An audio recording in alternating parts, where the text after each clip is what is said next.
Now that we've returned to the initial view, let's take an overview look at it. The main display in the centre is known as a track view. Other elements of the skylight interface are also visible, but for now I'm going to hide them so we can concentrate on the track view. I'll press I to collapse the inspector, B to collapse the browser, and C to hide the control bar.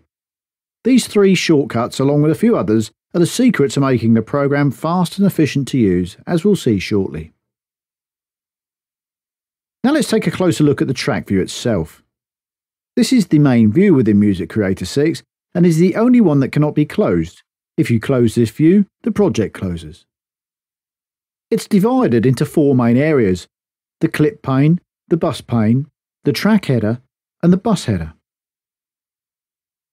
The bus pane and header can be hidden or shown by pressing Shift+B or clicking on the Show Hide Bus Pane widget. The clips pane is the main editing view for working with clips. Clips are the graphic representation of audio or MIDI data and are displayed either as a waveform for audio or what looks like dots and dashes for MIDI. You can see a few clips in this project here.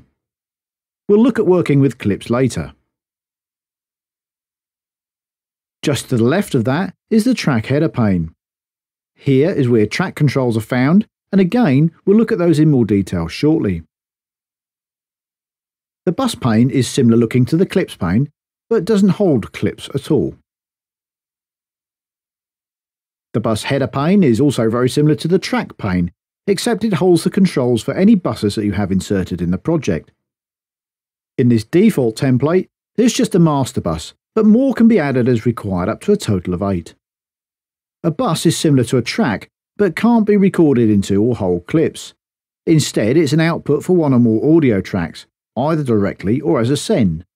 We'll look at those terms and what they mean later. We're going to look at the track headers, but most of this is also applicable to the bus headers. The first thing to note here is that there are two different control views available: Standard and Advanced. Advanced shows more controls known as widgets, and we'll see these in more detail in use later. But one that I will give a special mention to here is the edit filter. The edit filter is very important because it controls which data type is editable in the main track pane. For example, if the edit filter displays clips, it's possible to select and edit clips.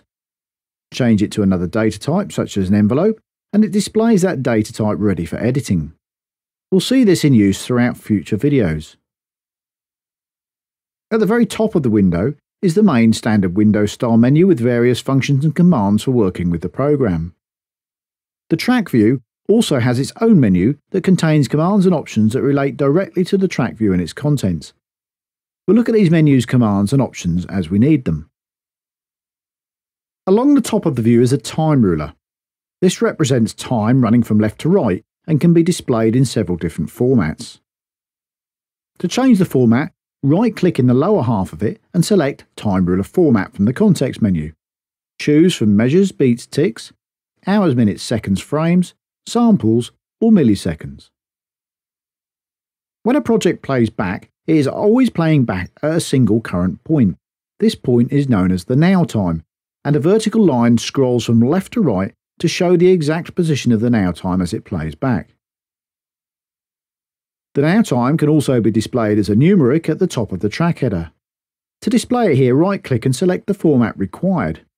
It doesn't need to be the same format selected for the time ruler. The now time is also displayed and navigated in the transport module, which we'll look at shortly. The time ruler can be used to zoom in and out.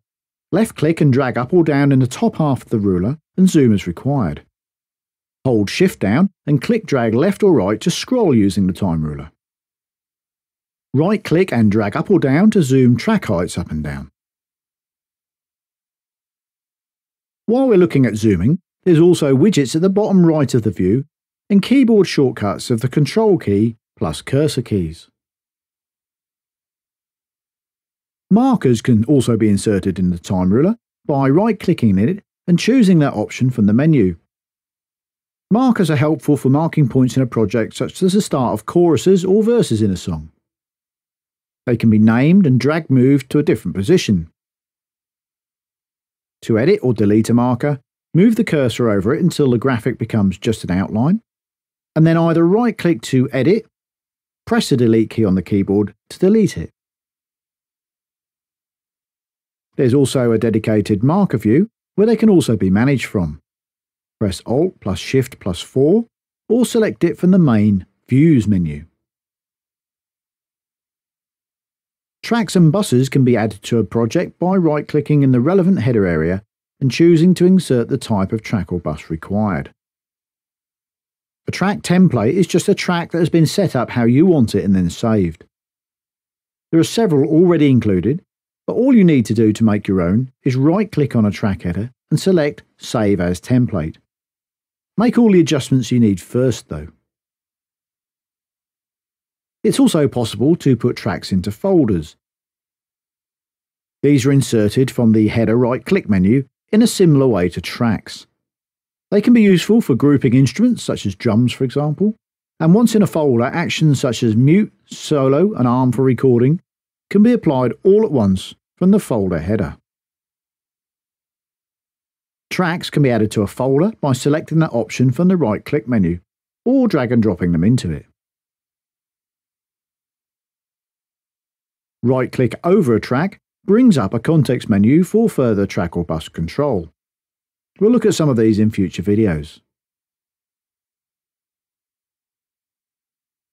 They can also be renamed by double-clicking in the name field and typing a name, as well as reordered by left-click and dragging at the top of the header but away from a widget. Just to the right of the last widget is usually a good place. Tracks and buses can be selected by clicking on the track number, which will highlight to indicate this. Multiple selection can be made using the Ctrl and Shift keys, or by left-click and dragging through the track or bus numbers. Only one track or bus can have focus at a time, known as in focus, and this is shown as a slightly different shade. There is a difference between selected and in focus. It's possible for a track to be in focus but not selected, and usually any menu commands will affect both. Track 6 is currently selected and in focus. Track 7 now has focus but track 6 is still selected. Now track 6 is deselected and track 7 is both selected and in focus. So just be aware of the difference and make sure that the operation you want is affecting the track or tracks you think it is. With auto zoom turned on, the in-focus track or bus automatically expands and the other tracks minimise. To turn auto zoom on and off, use the menu command or press Shift plus Z. To adjust the height of the in-focus track or bus, just click drag on the header divider.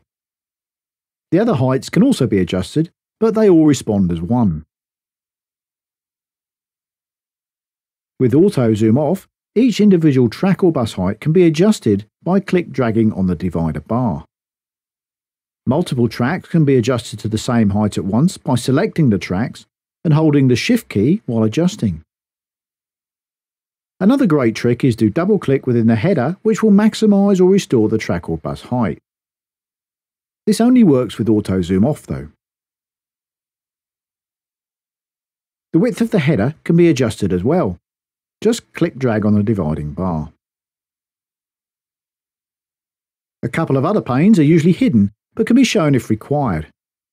First, the navigator, which is an overview of a project. Select it from the Track View menu or press Alt plus N. The green rectangle indicates the current viewing area. Changing the size of the rectangle adjusts the zoom level, while moving it scrolls the project. There is an alternative navigator view available from the main view menu, which functions in a very similar way.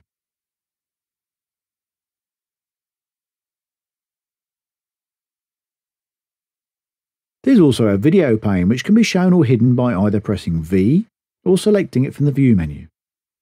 This shows thumbnails of the video track if you have one imported, but you do need to click on the Show Thumbnail widget. There is another video view available from the main view menu, but this shows the video in real time rather than as a thumbnail. Now we've covered the main parts of the track view, let's move on to look at the rest of the skylight interface.